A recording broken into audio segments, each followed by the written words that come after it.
Hiya, welcome back to my studio. Well, today I really want to start thinking about how I'm going to use this planner. So I got a planner because for some reason I thought about it in enough time. Normally with planners, I think about May, June, a wall planner might have been a good idea. But because of that, I've never actually used one. So recently, a group of ladies that I follow called the Woodthorpe Illustration, they've been talking about planning. They've got a big planning party coming up, and I've got a lot of things that I want to do this year. I want to hold them lightly because I don't want to pin my hopes or my perception of worth on these things coming to fruition. So there are some things that I can't control and some things that I can.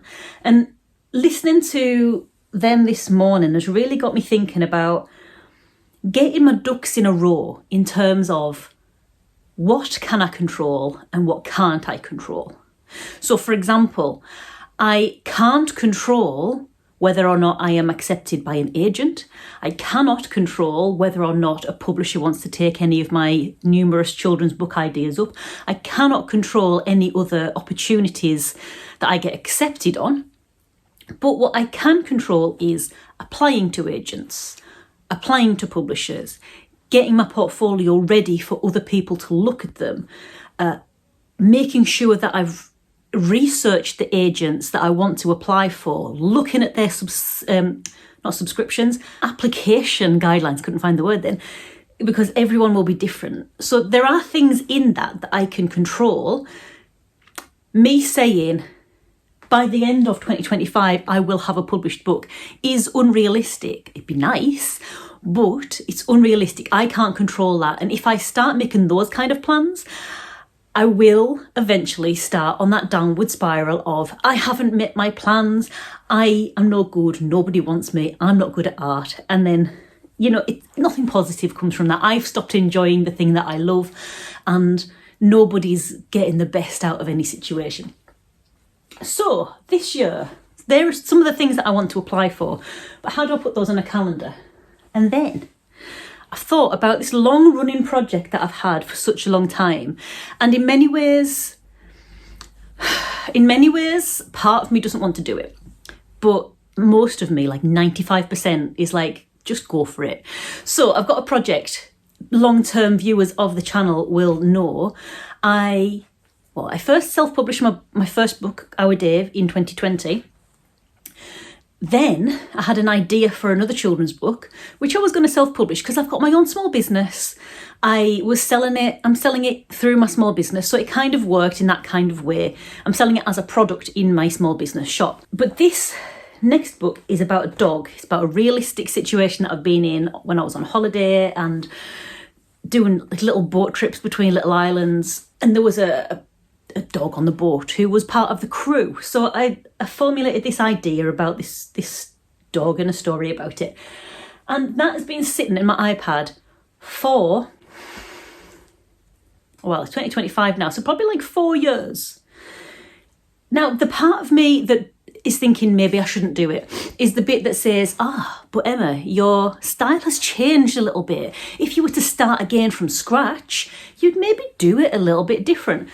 But to be honest, the 95% of me that's going, just go for it, is saying so because I've literally got a few pages left to illustrate.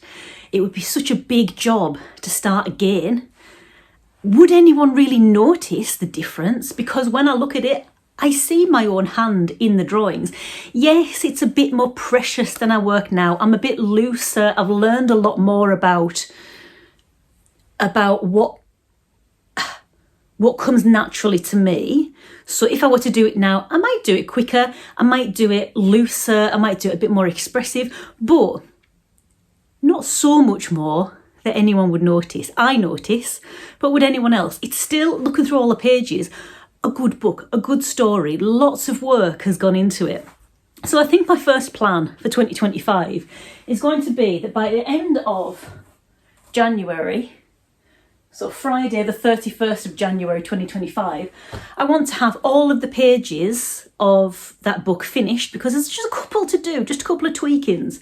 I want to have the pages formatted, because when you self-publish, you do all of that stuff yourself, which is one of the reasons why working in traditional publishing kind of interests me, because you don't have to be everything. You don't have to be a jack of all trades. When you self-publish, like I've done so far, you've got to be the illustrator, the author, which I would be anyway, I'm an illustrator author. You'd be the formatter, the publicist, the finance person, everything. So I don't know, I just think it'd be nice, traditional publishing, to kind of be part of a team, have other professionals who do all of those things, because no matter how much you try, if you're doing everything yourself, you're not going to be a master of everything that you do. So that's one thing I'm looking forward to if the traditional publishing thing ever really takes off. But yeah, I thought January was a good time scale to do this in. So what I'm going to do, I'm going to get some washi tape, and anyone that watched the other day on my second-hand art haul, if you didn't, I'll try and pop a link up here somewhere, or have a look in the video description. A lot of people like that video. You get to have a little rummage through a second-hand art haul that my sister gave me from a studio clear out. She gave me a load of washi tape. So I was thinking, get some washi tape and block out some days where I'm doing certain things. I'm going to look at how many pages I need to do. I'm going to really think about how long it will take me to do those pages. Then I need to format the book. I need to contact a printer. I'm going to get a Kickstarter up and running, because printing books is expensive when you're doing it on your own. And that's what I did with Our Dave. I didn't have the money or the savings to buy books in advance and have them ready without an audience yet.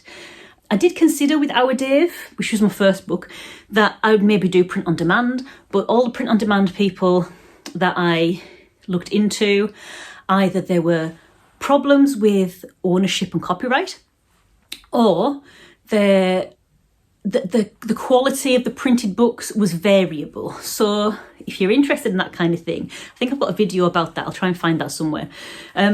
So I was going to use a company called Ingram Spark. It's years and years ago now. I don't know if they've changed. I don't know if their distribution things have sorted or not. They've got loads of information for self-publishers if that's kind of the thing you want to go into. Learnt loads from them, but I was gonna sign up to them for distribution channels, because bookshops can buy from them, but also you can promote them on your own website and they will fulfill them. It's a really kind of good option if you don't have the space to buy physical books, or you don't have the money to buy them outright. But I didn't, when I ordered a sample, I didn't like the quality of the book. It looked like it had been printed at home on an inkjet printer and Pritt stick together. Maybe not Pritt stick together, but like I think the quality of the book wasn't made for picture books, it was made for text books. If it was a text book, it would be perfect, but the images just were a bit grainy. They weren't quite what I was looking for.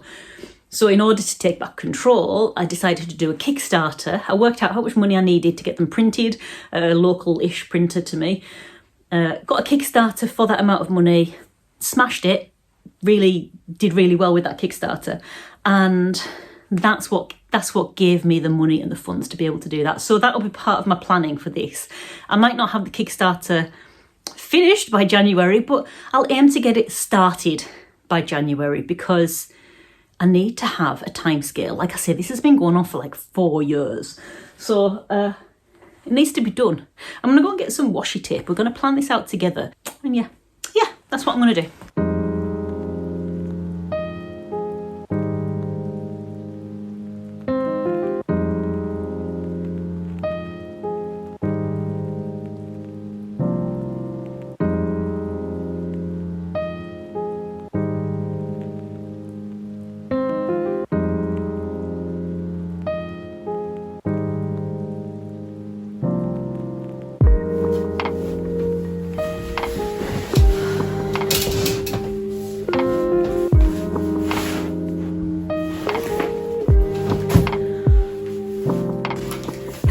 I made myself a little dummy book, a little maquette of how I want the book to go, so I can check against this where I am in the progress of the book.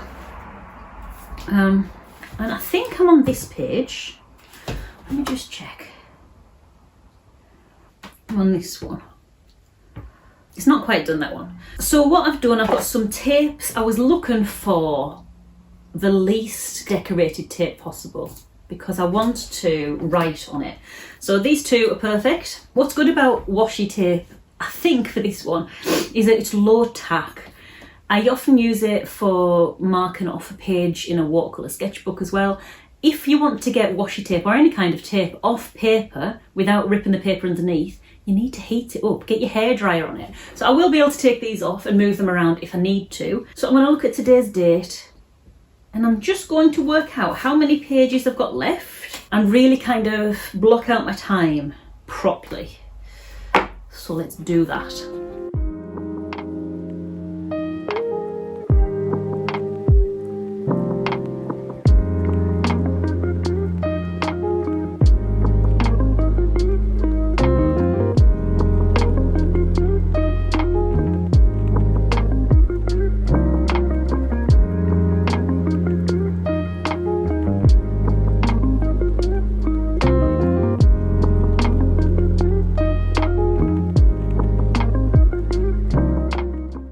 One thing I've learned about me, and I'm really going to take it into this year, is that if I don't write it down, it doesn't exist.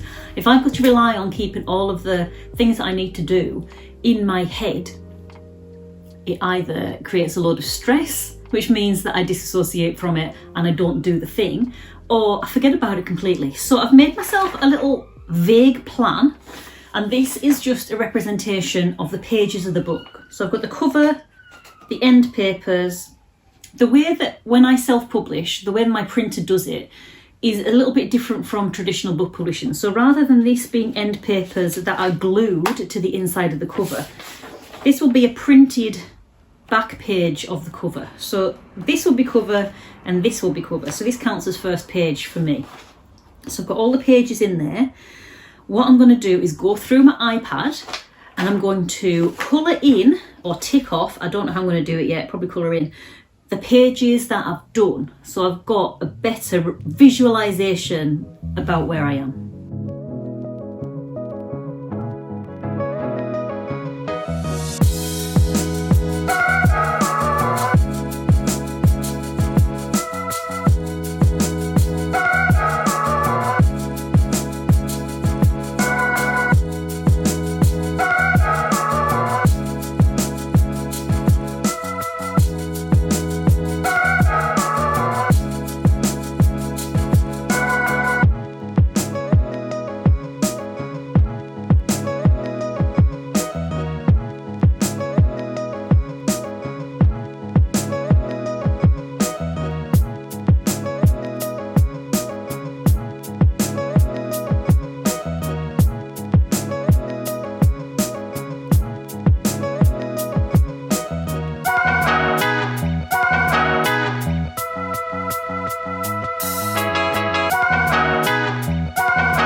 So this is what I've got so far.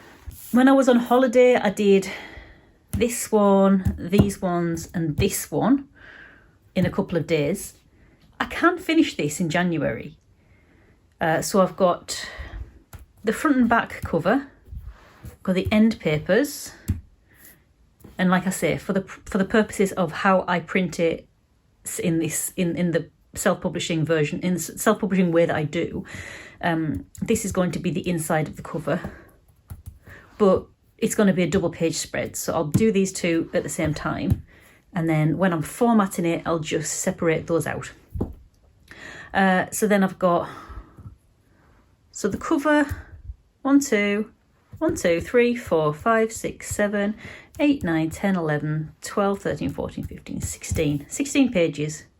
And I've done 2, 4, 6, 8, 10, 12, 14, 16, 18, 20, more than halfway. And if I say I'm going to take maybe a day, 2 days, let's say 2 days to do each page, I can very easily work out now how I'm going to split these up over January.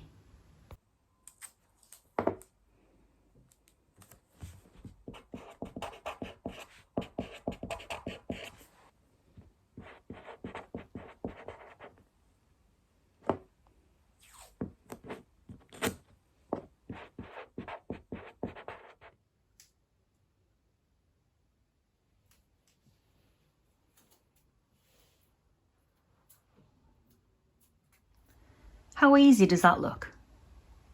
I'm probably going to have to do a bit of tweaking because I don't know what I've got on in the rest of January, but because I've done it on tape, I can move it around as and when I need to. That's the theory anyway. Hopefully it doesn't rip the paper, but like I say, I can add a bit of heat to that and the tape should come off. But how manageable does that look? And this is something that I've been putting off just because I was holding those pages in my head and I didn't have a clear vision of how long it was actually going to take. Okay, so prospective agents and publishers who may be watching this, it doesn't normally take me this long to do a project. It's just that this has been on the back burner during the time I started this project and made this plan. I've been going through a lot of kind of soul searching, a lot of courses and self-reflecting time, a lot of sketchbooking time, and like I said earlier in the video, a lot of stuff has changed for me, so I'm a bit more refined in my style now. The style's changed a little bit since when I first started the book, but like I said, not massively enough to make it noticeable really. But there's been a lot that's been going on, a lot of soul searching, a lot of development and skill acquisition. So it doesn't normally take me this long to do a book, by the way. I can do it much quicker now. It's just this has been one of those tasks that's been should I, shouldn't I, should I, shouldn't I, on again, off again, on again, off again. And, you know, it's coming along now. I'm doing it. So don't judge me based on this task. So with that in mind, I've got my iPad. I'm going to go and get pages 26 and 27 started. So I'm going to leave this video here and hopefully you found it useful and hopefully I'll catch you in the next one. So until then, bye.